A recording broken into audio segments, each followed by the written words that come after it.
क्योंकि जी न्यूज का ये ओपिनियन पोल नंबर 1 पर ट्रेंड कर रहा है सोशल मीडिया प्लेटफॉर्म्स पे। अगर आप देख रहे हैं जी न्यूज तो फौरन अपना फोन उठाइए और ट्विटर पर ट्रेंडिंग है जी न्यूज का ये ओपिनियन पोल जो इस समय हम आपको दिखा रहे हैं। लगातार सवालों का सिलसिला हम आगे बढ़ा रहे हैं। प्रधानमंत्री नरेंद्र मोदी कर्नाटक के चुनाव में एक बड़ा मुद्दा बनकर उभर रहे हैं और ओपिनियन पोल में हमने सवाल पूछा कि अगर किसी पार्टी को बहुमत नहीं मिला तो चुनाव बाद किस गठबंधन सरकार की संभावना है। ये सवाल का जवाब जो है वो बहुत दिलचस्प होने जा रहा है, क्योंकि आपको याद होगा पिछली बार बीजेपी की सबसे ज्यादा सीटें आई थी, लेकिन सरकार कांग्रेस और जेडीएस ने बनाई थी। बीजेपी और जेडीएस 54% लोग कह रहे हैं कि अगर बहुमत नहीं आया तो ये दोनों दल एक साथ आ सकते हैं। इस सवाल पर भी चर्चा होगी। कांग्रेस और जेडीएस कहने वाले 28% लोग हैं और अगर ये गठबंधन बनता है, कहना मुश्किल, यानी बहुत लोग ऐसे हैं जो ये कह रहे हैं कि भाई अभी पता नहीं, जब नतीजे आएंगे उसके बाद ही तय होगा कि बीजेपी और जेडीएस साथ जाते हैं या कांग्रेस और जेडीएस साथ जाते हैं। दीपक, इसको आप कैसे देख रहे हैं? क्योंकि आपको याद होगा 2018 में बीजेपी की सबसे ज्यादा सीटें आई थी, लेकिन जेडीएस और कांग्रेस ने सरकार बना ली थी और एक साल बाद येदियुरप्पा साहब मुख्यमंत्री बन गए थे। बिल्कुल, ये तो हमने देखा था, लेकिन अब क्या होगा? श्री क्या कहेंगे? अभी मैं पहले वाला क्वेश्चन में आ जाता हूँ। सारा मुद्दा जो है ना वो एक्लिप्स हो गया नरेंद्र मोदी जी फील्ड में जब निकला था। सारा मुद्दा पहले राउंड में आप देखिए वो एंटी इनकम्बेंसी करप्शन एक मुद्दा था, हमने ग्राउंड में गया था तो मुद्दा था। पर एक आप देखिए वो बीजेपी का कैंपेन पीक पे आया, अभी तक आया नहीं है, पर अभी आते आते ही मोदी जी पूरा हावी हो गया है। अभी Modi ji is the issue. मैं इसमें जोड़ना चाहता हूँ, बड़ा एक दिलचस्प आप देखेंगे बीजेपी की स्ट्रेटजी, कैंपेन स्ट्रेटजी यदि आप देखिएगा तो पहले वो अपने प्रतिद्वंदी को अपने कैंपेन को पीक पर ले जाने देता है और एक ढंग से उनको एग्जॉस्ट कर देता है, सारे विमर्श को खत्म कर देता है और तब ऊपर से ही इनका जो ये जो कहते हैं ना क्लस्टर बॉम्बिंग, तब ये शुरू करते हैं नरेंद्र मोदी। अमित शाह जी जाकर के ग्राउंड तैयार करते हैं, नड्डा जी पहले जाते हैं, फिर अमित शाह जी कारपेट बॉम्बिंग करते हैं और उसके बाद जो बचा खुचा होता है, आपने देखा होगा उत्तर प्रदेश इलेक्शन में सारे लोग कह रहे थे कि इस बार भारतीय जनता पार्टी 180 से, आपने वो आंकड़ा देखा कि लास्ट जो 7 दिन था that changed completely the whole Sangeeta जी, इसका क्या सारा श्रेय प्रधानमंत्री नरेंद्र मोदी को है या कार्यकर्ताओं की मेहनत जमीन पर? देखिए, सारा श्रेय तो कहना थोड़ा सा बड़ा मुश्किल होगा। बीजेपी के नेताओं से आप पूछते तो बिल्कुल आप वही होता, लेकिन मेरा अपना मानना है कि Narendra Modi factor is the biggest factor in this election. उस व्यक्ति की क्रेडिबिलिटी पर कोई आंच विपक्षी भी तैयार नहीं हो रहा है। ठीक है, ये एक बहुत बड़ा फैक्टर है। मैं एक बात इस पे कहना चाहता हूं कि ये वो आंकड़े हैं जो वहां के जनता ने बताया है।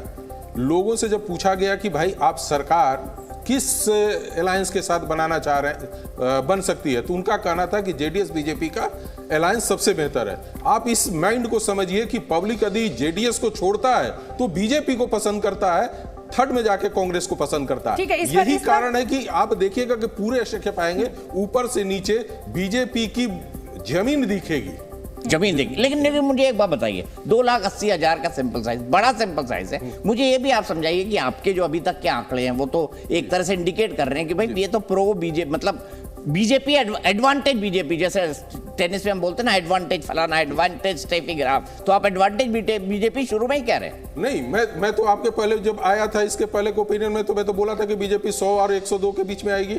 ये तो चेंजेस तब आया है ना कि जब बीजेपी अपने प्रचार को जमीन पर लेकर आए हैं। आप देखिए, जब चुनाव का अनाउंसमेंट हुआ और चुनाव के जस्ट पहले सारा कांग्रेस सूरत में फंसा हुआ था और बीजेपी 6 महीने से वहां पे तैयारी कर रही थी। आप साउथ का समझिए कि तमिलनाडु में 16 से 20% अपना बीजेपी वोट को बढ़ा लेती है। तो ये साउथ में किस तरीके से अपने काम करें, बीजेपी का पूरा स्ट्रक्चर दिख रहा है। ठीक है, प्रदीप कौशल जी, आपको क्या लग रहा है चुनाव बाद अगर बहुमत नहीं आता है तो किस कॉम्बिनेशन को आप बेहतर होते हुए देख रहे हैं, जेडीएस प्लस बीजेपी या जेडीएस प्लस कांग्रेस? क्या कह रहा है आपका अनुभव? देखिए, ये तो इसी पे निर्भर करेगा कि सीटें अंत में जाकर के किसकी अधिक आती हैं। तो जेडीएस जो है भाजपा उसकी भूमिका को जहां तक संभव हो सके नगण्य करना चाह रही है, इसीलिए वो कह रही है निरंतर, प्रधानमंत्री तक ने कहा कि जेडीएस को दिया हुआ वोट कांग्रेस का वोट है। जेडीएस और कांग्रेस जो है उनका तालमेल जो है उसके होने की संभावना अधिक रहती है, क्योंकि भाजपा कहीं अंकुश लगाती है जेडीएस के ऊपर, कांग्रेस उनको खुली छूट देने वाली है। तो कुल मिलाकर के मुझे लगता है कि अगर भाजपा पूर्ण बहुमत नहीं लेती है और बहुमत से थोड़ी ज़्यादा दूर चली जाती है, तो जेडीएस की पहली चॉइस जो है वो कांग्रेस होगी। ठीक है, आपको जेडीएस की पहली चॉइस कांग्रेस लगती है। श्री, आप बताइए। श्री, मेरे ख्याल से वो जेडीएस बीजेपी के साथ जाने का चांसेस ज़्यादा है, इसलिए क्योंकि इससे अच्छी बात क्या होगी, दोनों हाथ में लड्डू है। कुमार स्वामी तो आपका देख के खुश हो गए, बल्ले बल्ले। संगीत रागी जी, एक क्विक कमेंट। मैं आज ही प्रेडिक्ट कर रहा हूँ 200% जेडीएस बीजेपी के साथ जाएगी। मतलब बीजेपी को बहुमत नहीं मिल रहा है, ये भी आप प्रेडिक्ट कर रहे हैं? नहीं, मैं ये कह रहा हूं कि ऐसी संभावना, आपने सवाल ही किया था इसी बात से कि ऐसी संभावना होती है तब। इसके दो कारण हो मेरा मानना है कि देखिए, एक बार कुमार स्वामी चाहेंगे कि मैं वहां का मुख्यमंत्री बनूं, जो कांग्रेस होने नहीं देगी। तो जब सेकंड मैन ही बन के रहना है, तो मैं बीजेपी जो कि सेंट्रल में भी और यहाँ भी है, वहां बैठकर अपने को क्यों नहीं सुरक्षित है? पिछले बार आपने क्या हुआ था? आप इसको ऐसे देख रहे हैं कि क्योंकि बीजेपी को कांग्रेस को रोकना है, तो वो इस समीकरण पर भी एग्री कर सकती है कि कुमार स्वामी को मुख्यमंत्री बना नहीं, नहीं एक्सेप्ट करेगी। पहले बना चुके कुमार स्वामी, पहले बना चुके, लेकिन इस बार क्योंकि भाई पहले प्रधानमंत्री मोदी और अमित शाह का इस तरीके से दबदबा नहीं था, अब बीजेपी दूसरी स्थिति में है। दीपक, मैं पूछ रही हूँ सिर्फ आपसे। हेलो, ये एक बात बताना चाहता हूँ। वहाँ पर आप देखिए, वो मोदी जी का जो कुमार स्वामी के फैमिली के साथ, देवगौड़ा के साथ जो रिश्ता है, उन्होंने अभी तक अच्छा सा, देवगौड़ा ने स्टेटमेंट भी दिया है उसके बीच में, उन्होंने कहा कि कांग्रेस के साथ नहीं जा रहे। तो आप देखें तो इस हिसाब से देखा जाए तो मेरे ख्याल से जेडीएस बीजेपी के साथ जाने का ज़्यादा चांसेस है, और सेंटर में भी, जैसे उन्होंने बताया था, सेंटर में भी चांसेस है। ठीक है, आगे चले उससे पहले मैं एक बात पूछ लेता हूँ। संगीत रागी जी, मुझे बताइए, ये दोनों हाथ में लड्डू वाली राजनीति क्या होती है कि कुछ भी हो बीजेपी सरकार बना लेगी, ये कौन सा तुक है? देखिए, उसका कारण है कि कोई भी रीजनल पार्टी जो है वो बहुत अच्छी तरीके से जान रहा है कि कांग्रेस के साथ जाने में उसे कोई फायदा नहीं है। अच्छा, दूसरी बात आप देखेंगे कि दोनों का जो वोट बैंक है वो अलग अलग वोट बैंक है। जेडीएस का जो वोट बैंक है और भारतीय जनता पार्टी का वोट बैंक, वो दोनों से टकरा नहीं रहे हैं, कांग्रेस के साथ उसका टकराव है। इसलिए यदि कांग्रेस के साथ जाती है तो आप देखेंगे कि वो आपस में टकराते हैं और फिर उनके बीच में तकरार शुरू होती है। तो ये एक बहुत बड़ा कारण है कि सत्ता में रहने के बावजूद भी दोनों पार्टियां अपने अपने वोट बैंक को सुरक्षित रख पाती हैं। ये मुझे लगता है कि सबसे बड़ा कारण है। दूसरा कि भारतीय जनता पार्टी केंद्र में सरकार है और मुझ की सरकार है केंद्र में, और 2029 छोड़ दीजिए, कांग्रेस के अंदर खाने आप हमसे बेहतर जानते हैं। संगीत रागी, मैं आऊंगी आपके पास, क्योंकि दर्शक जो हैं वो सवालों का इंतजार कर रहे हैं और हम इस पर चर्चा लगातार जारी रखेंगे। तो अगला सवाल ओपिनियन पोल में, कर्नाटक के लिए सबसे बेहतरीन मुख्यमंत्री कौन होगा, सबसे बेहतर सीएम चेहरा कौन होगा, उस पर जब हमने सवाल पूछा, देखिए कर्नाटक विधानसभा भी आपको लगातार दिख रही है। सिद्धारमैया कहने वाले 24% लोग हैं कि सिद्धारमैया जो है वो 24% लोग कह रहे हैं कि सिद्धारमैया जो है वो चॉइस अच्छी है। बसवराज बोम्मई जो इस समय मुख्यमंत्री है बीजेपी के, उनको कहने वाले 28% लोग हैं, यानी बीजेपी का बसवराज बोम्मई का जो चेहरा है वो 28% लोगों की पसंद है।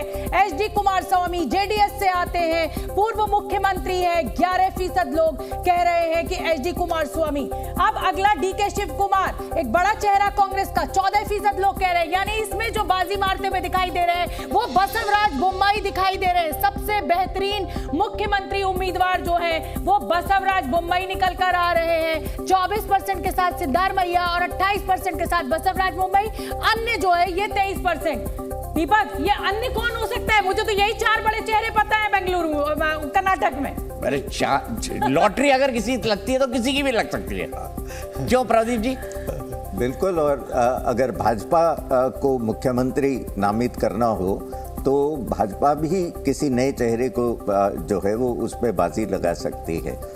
और जहाँ तक कांग्रेस का प्रश्न है, वो तो 2 बड़े नेताओं के बीच में से ही उसको चयन करना पड़ेगा।